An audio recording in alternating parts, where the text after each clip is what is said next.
Lo que debía ser una noche de celebración terminó convirtiéndose en la autopsia de un matrimonio. En su 5º aniversario, Vivienne Cross no recibió flores, ni un collar, ni una promesa renovada.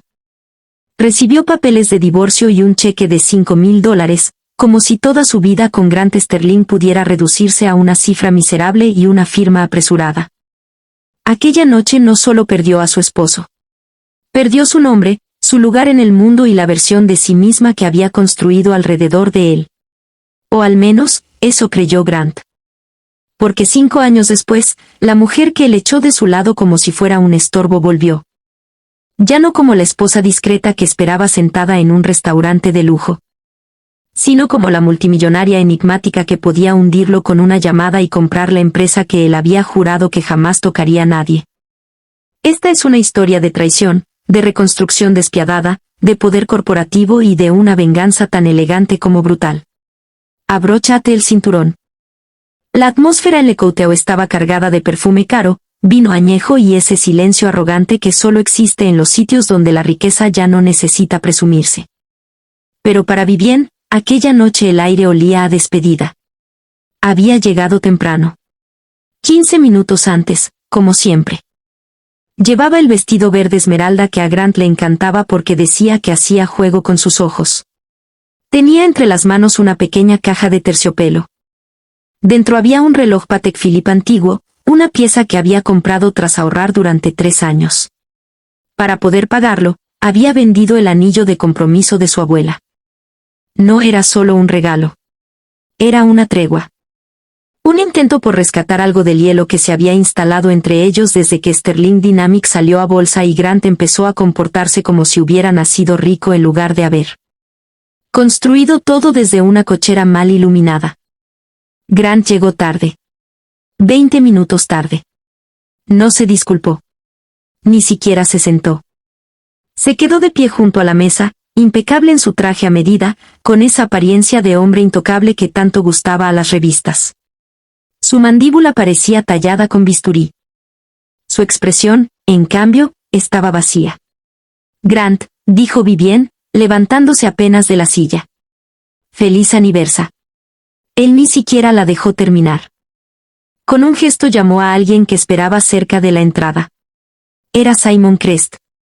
El abogado de la familia Sterling. El tipo que siempre aparecía cuando algo feo estaba por ocurrir.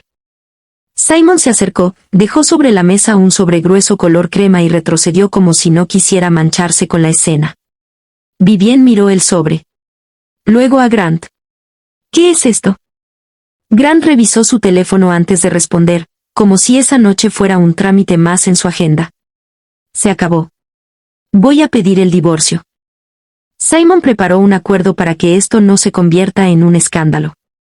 Vivienne sintió que se le aflojaban las piernas. ¿Divorcio? ¿De qué estás hablando? Acabamos de comprar la casa en Greenwich. Grant, yo. Se quedó sin aire. La desesperación le ganó a la lógica. Creo que estoy embarazada. Era mentira.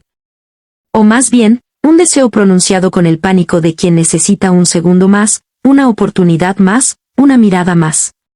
Grant por fin la miró. Y sonrió. No con ternura.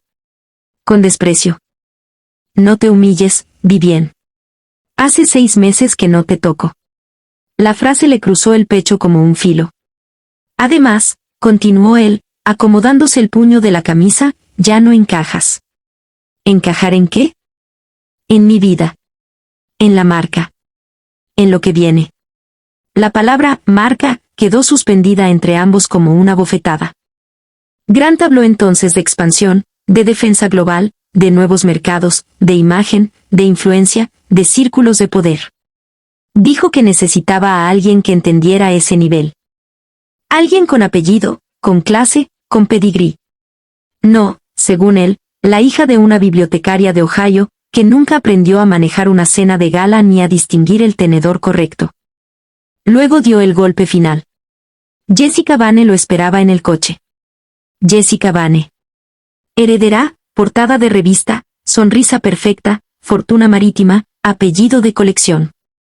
Está embarazada, dijo Grant con la naturalidad de quien comenta el clima. Es niño. Vivien sintió que el vaso de agua se le escapaba de los dedos. El cristal chocó contra la mesa. Agua y hielo se derramaron sobre el mantel blanco y empaparon el sobre. Grant chasqueó la lengua. Siempre tan torpe. Simon sacó una estilográfica. Firme aquí, señora Sterling. Página 4. Vivien miró a su alrededor. La gente fingía no mirar, pero todos estaban mirando. El restaurante entero olía ahora a humillación. Pensó en las noches sin dormir cuando Grant no podía respirar por la ansiedad.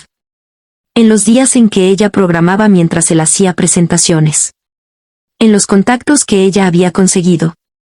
En las veces que había creído estar construyendo algo con él y no para él. Tomó la pluma. Firmó con la mano temblando tanto que casi no reconoció su propia letra.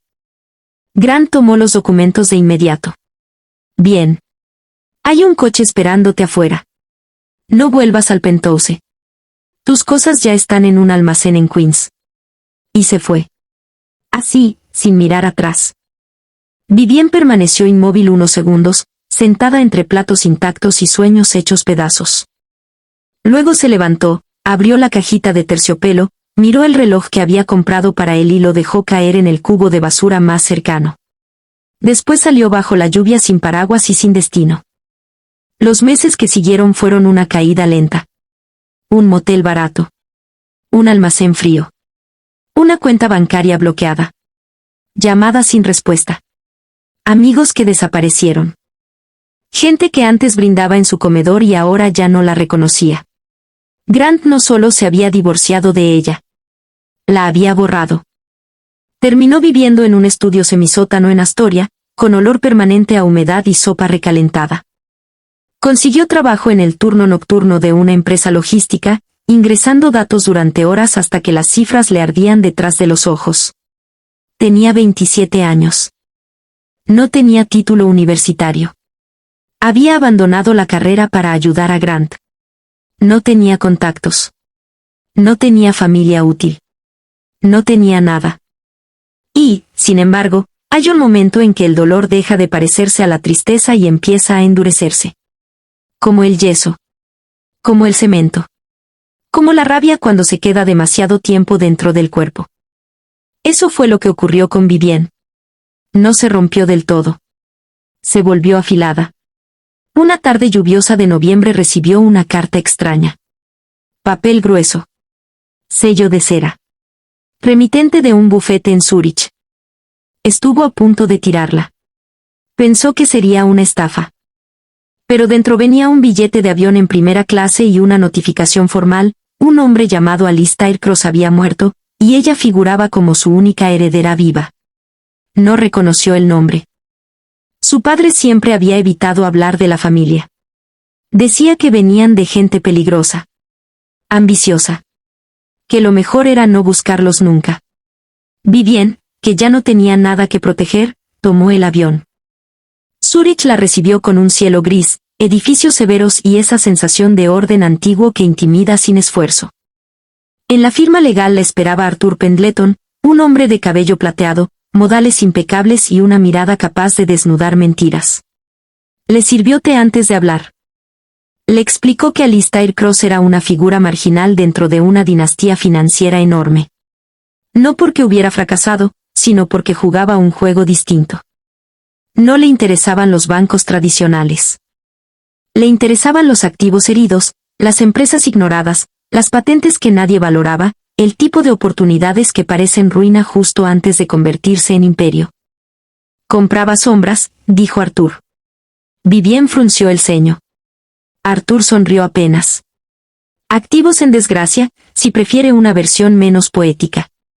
Después deslizó hacia ella una carpeta negra.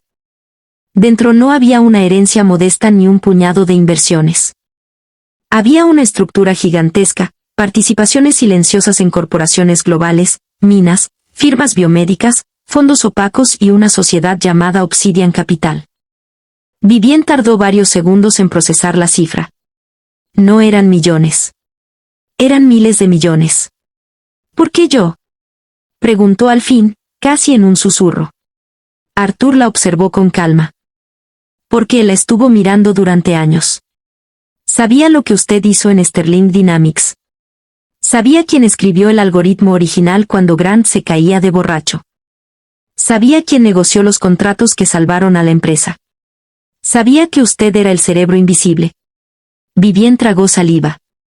Nadie se lo había dicho jamás en voz alta. Arthur apoyó ambas manos sobre la mesa. Alistair también sabía que dejó que la borraran. Y eso le disgustaba profundamente. Entonces llegó la condición. Durante 5 años no podría usar la fortuna para lujo personal. Ni yates, ni mansiones, ni vida de escaparate. Tendría que dirigir Obsidian Capital, aprender el juego y hacer crecer el portafolio un 20% en ese plazo. Si fracasaba, gran parte del patrimonio sería donado.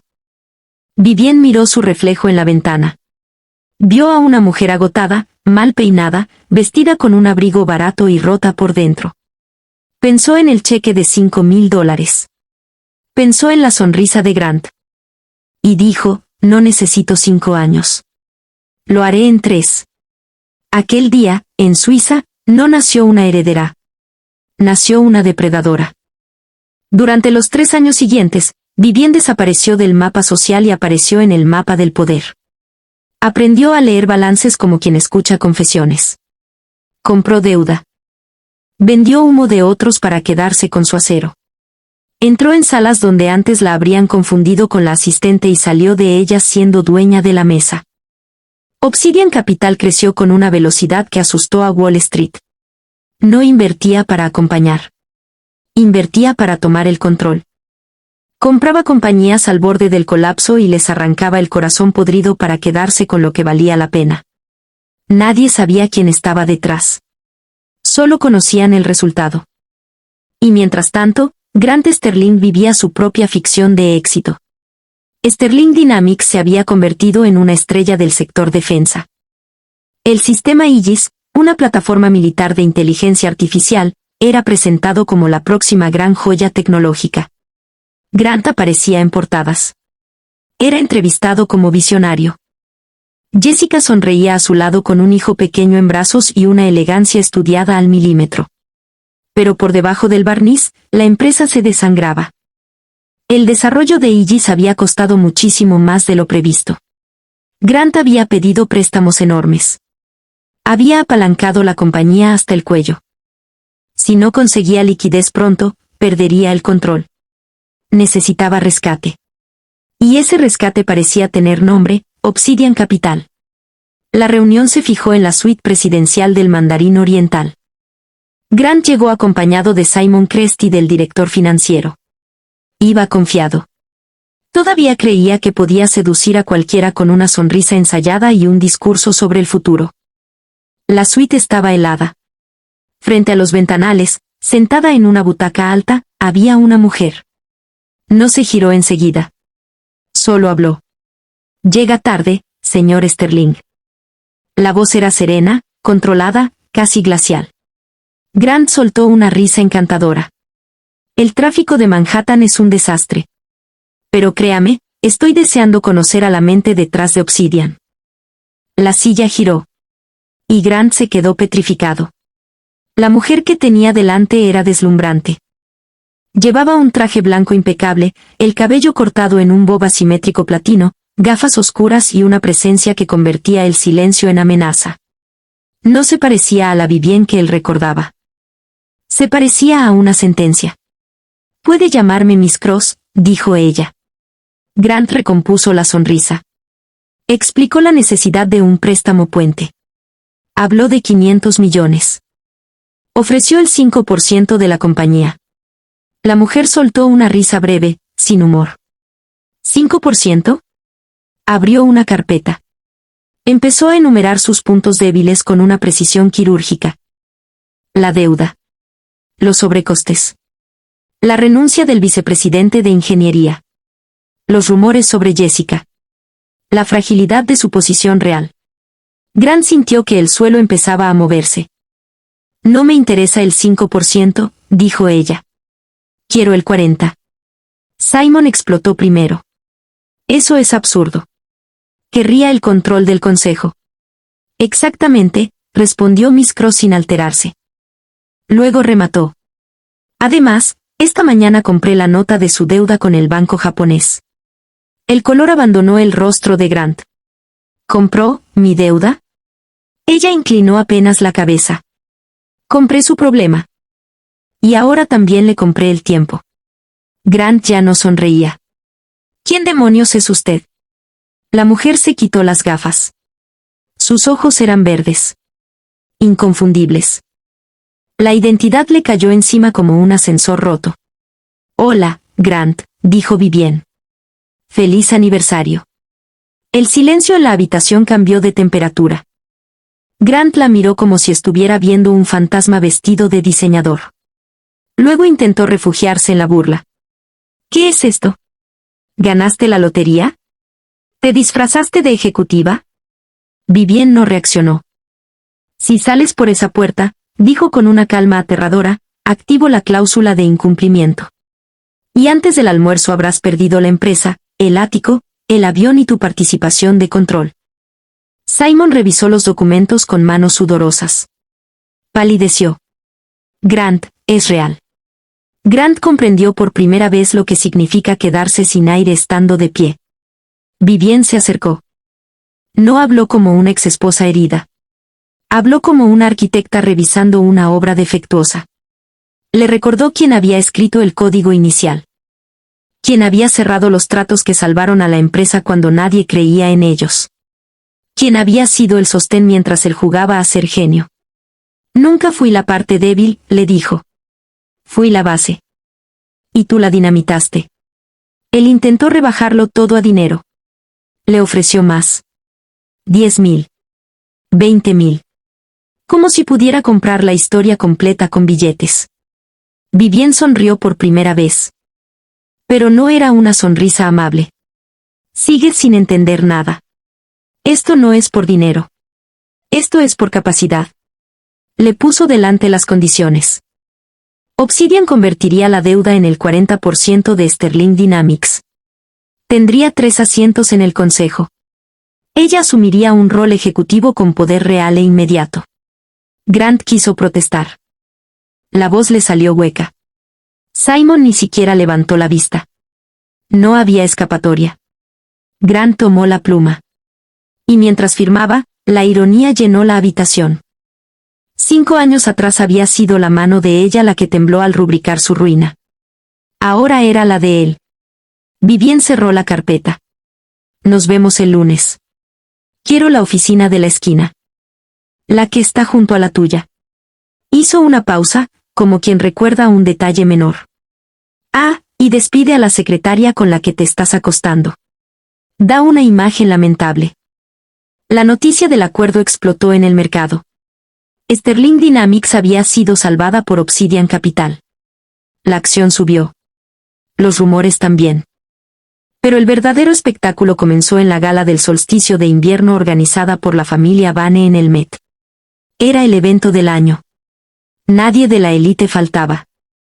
Joyas, apellidos, cuchicheos y cámaras. Grant apareció con Jessica del brazo. Él parecía agotado. Ella, perfecta. Valentino rojo, diamantes imposibles, sonrisa hostil. Sabía que había una nueva socia. Sabía que era mujer. No sabía quién era. Cuando la música bajó y el murmullo cambió de dirección, todos miraron hacia la gran escalera. Allí estaba Vivien. Llevaba un vestido de terciopelo azul noche que parecía moverse como agua oscura. Ningún acompañante. Ninguna necesidad de uno. Al cuello, un zafiro gigantesco rodeado de diamantes que hacía que las joyas de Jessica parecieran bisutería elegante. No bajó las escaleras. Descendió como si ya le perteneciera el edificio. Y apenas tocó el suelo, no fueron periodistas los que se acercaron, sino los pesos pesados, directores ejecutivos, políticos, viejas fortunas y nuevos titanes. Jessica no soportó la escena. Fue hacia ella con una sonrisa venenosa. Vaya. La ratoncita de biblioteca logró colarse. Vivien la observó de arriba abajo con una cortesía afilada. Hola, Jessica. Bonito vestido. Valentino, ¿no? Lo vi hace meses. Me pareció demasiado predecible, pero a ti te sienta bien. Varias personas soltaron una risa disimulada. Jessica se tensó. No sabía que podías pagar la entrada. Vivien bebió un sorbo de champán. No la pagué. Compré el ala nueva del museo. El círculo quedó en silencio. Doné 40 millones esta mañana. Técnicamente, estás en mi casa. Jessica abrió la boca, cerró la boca y volvió a abrirla sin encontrar palabras.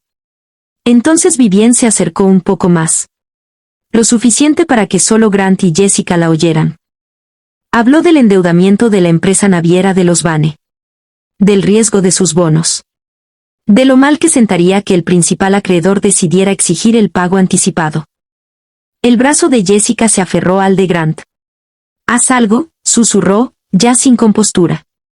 Vivien se irguió y habló con volumen suficiente para que lo recogieran las cámaras. «Soy la accionista mayoritaria de la empresa de tu marido.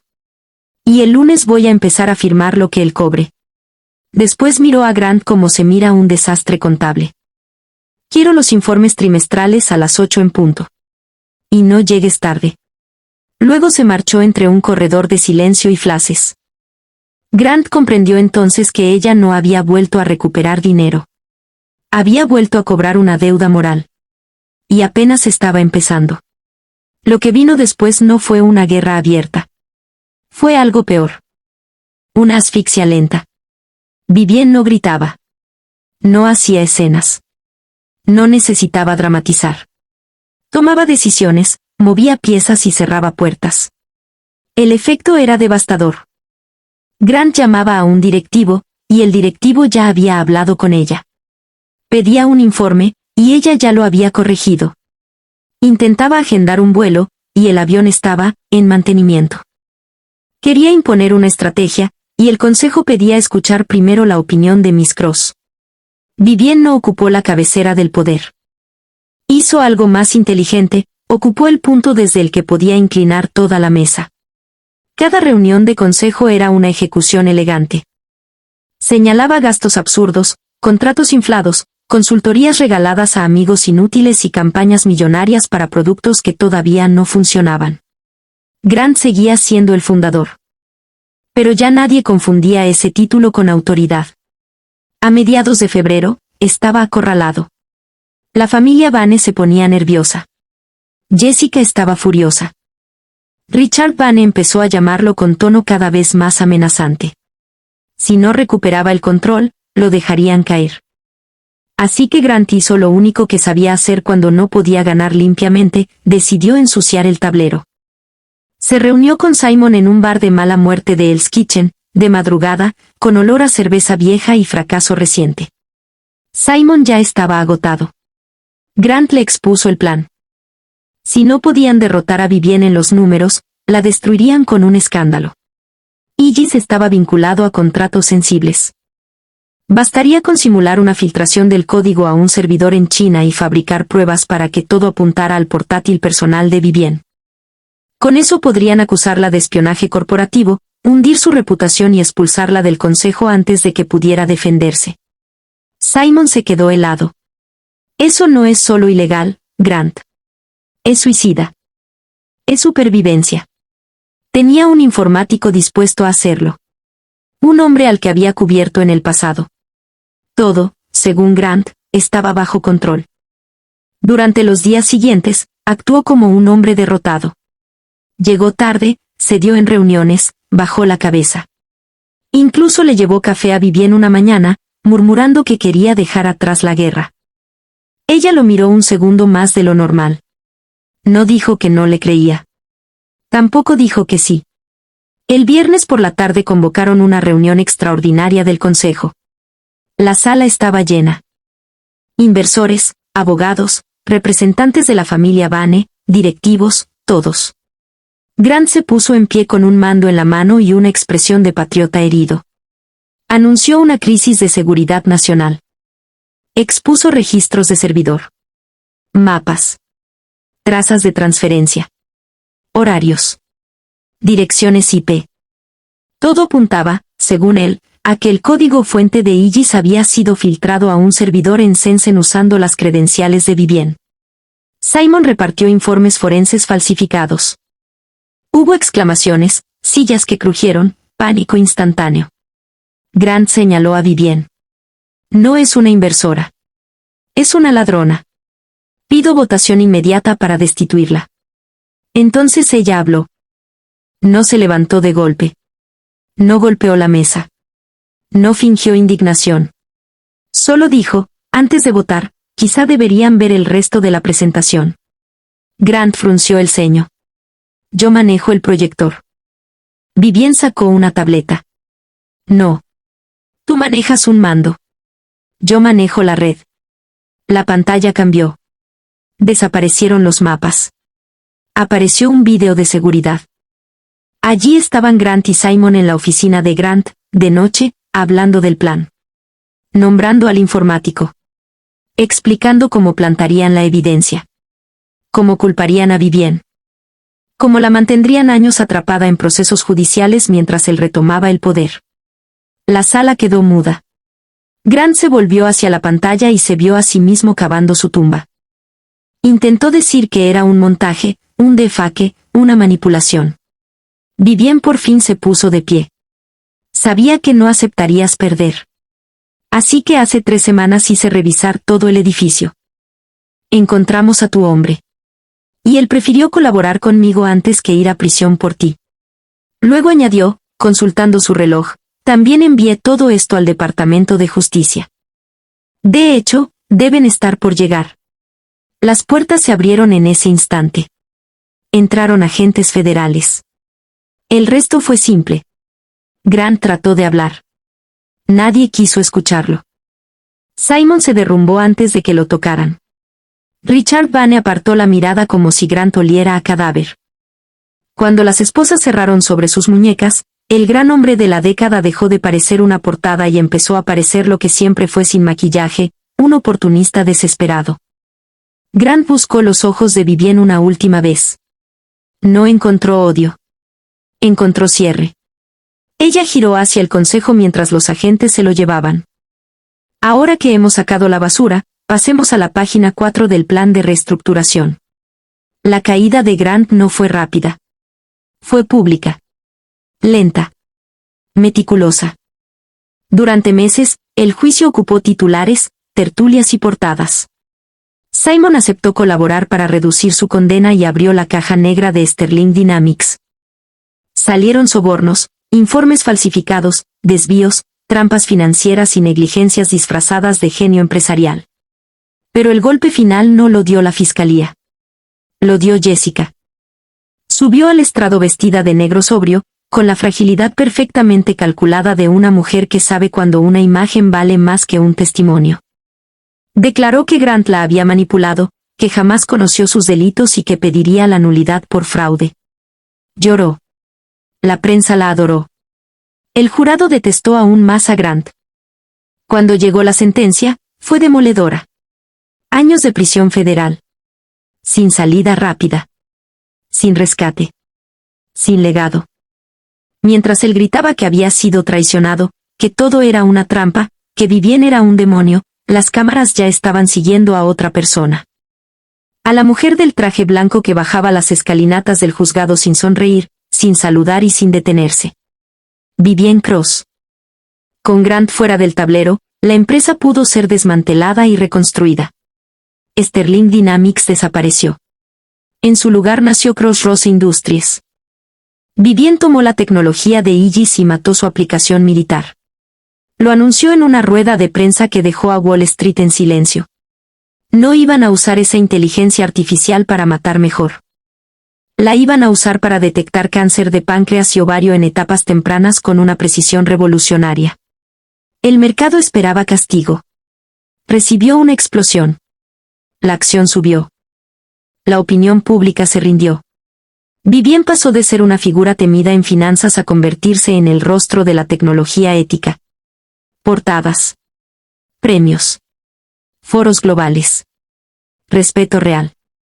Y, aún así, había una parte de su vida que nadie conocía. Un año después, fue a verlo a prisión. La cárcel era un bloque gris bajo una llovizna triste. Nada allí recordaba el mundo que Grant había construido alrededor de sí mismo. Ni mármol, ni choferes, ni cámaras. Solo concreto, desgaste y tiempo.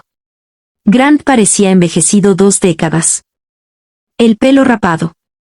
La piel opaca. La arrogancia convertida en residuo.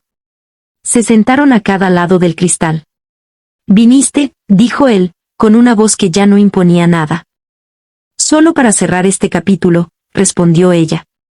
Le contó que se mudaba a París. Que no pensaba volver a Nueva York en mucho tiempo. Grant soltó una risa rota. «Claro. París. Siempre quisiste ir». Vivien no recogió el anzuelo. Metió la mano en el bolso y sacó una fotografía. La apoyó contra el vidrio.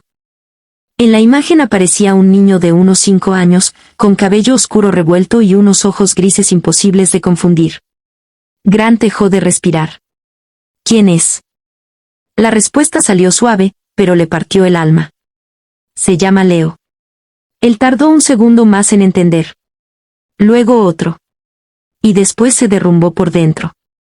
Vivien le recordó aquella noche del restaurante. Su intento desesperado de decirle que creía estar embarazada. Su respuesta cruel. Su desdén. «Estabas equivocado en más de una cosa», dijo. Grant apoyó la frente en el cristal. «¿Es mío?». «Sí». Vivien le contó que lo supo con certeza poco después de llegar a Suiza. Que pasó el embarazo sola. Que mientras él planeaba otra boda, ella compraba una cuna.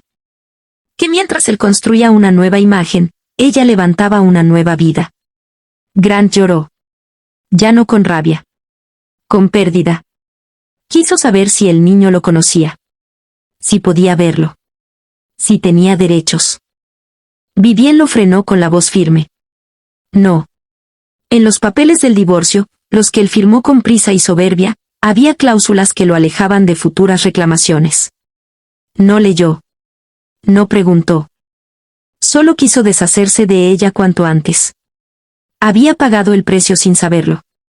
Luego preguntó por Jessica. Por el heredero que le había prometido. Vivien lo miró con una mezcla de piedad y cansancio. Nunca hubo bebé, Grant. Jessica solo quería amarrarte sin acuerdo prenupcial. Ya está en Mónaco. Se casó con otro hace una semana.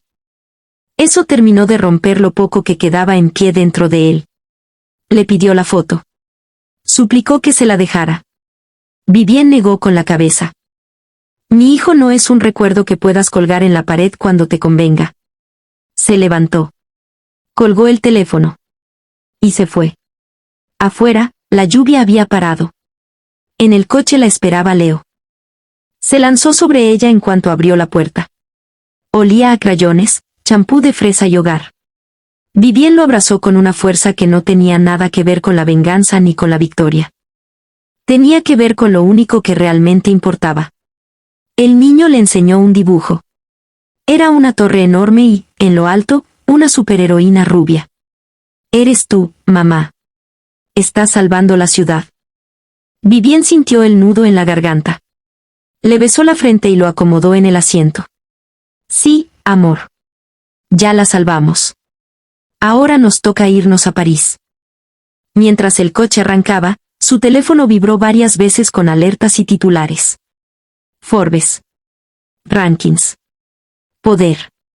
Influencia. La mujer más importante. La ejecutiva del año. La fortuna que cambió la industria. Vivien apagó el móvil. Miró a Leo cantar distraído junto a la ventana. Y entendió, por fin, que el poder no era aparecer en una lista ni ver miedo en los ojos de un consejo de administración. El verdadero poder era otra cosa. Era poder irse. Era elegir a quién amar. Era tener una vida tan plena que las personas que intentaron destruirte ya no ocuparan el centro de tu historia. 5 años antes, había salido bajo la lluvia con un cheque de $5,000 y una maleta de dignidad aplastada. Ahora se alejaba de una prisión camino a una nueva ciudad con su hijo en brazos, una empresa global en sus manos y una paz que ningún dinero podía fabricar. Vivienne Cross no ganó porque destruyó a Grant Sterling. Ganó porque sobrevivió a la versión de sí misma que un día creyó necesitarlo. Y esa, al final, fue la venganza perfecta. Grant se quedó con una celda, sus decisiones y el eco de todo lo que perdió por soberbia. Vivienne se quedó con el futuro. Y así termina la historia de Vivienne Cross, una mujer a la que intentaron reducir a una firma, un cheque y una salida por la puerta trasera. Y que regresó convertida en la fuerza más poderosa de la sala. Demostró que la mejor revancha no es hacer sufrir a quien te hirió. Es construir una vida tan grande, tan libre y tan sólida, que esa persona deje de importar. Ahora te toca a ti, ¿crees que Vivienne hizo bien en ocultarle a Leo durante tanto tiempo? ¿O fue demasiado cruel, incluso para alguien como Grant? Cuéntamelo en los comentarios. Y si te gustó esta historia de caída, justicia y renacimiento, dale like, compártela con alguien que necesite recordar lo mucho que vale y suscríbete para más relatos cargados de drama, poder y giros intensos. Gracias por acompañarme.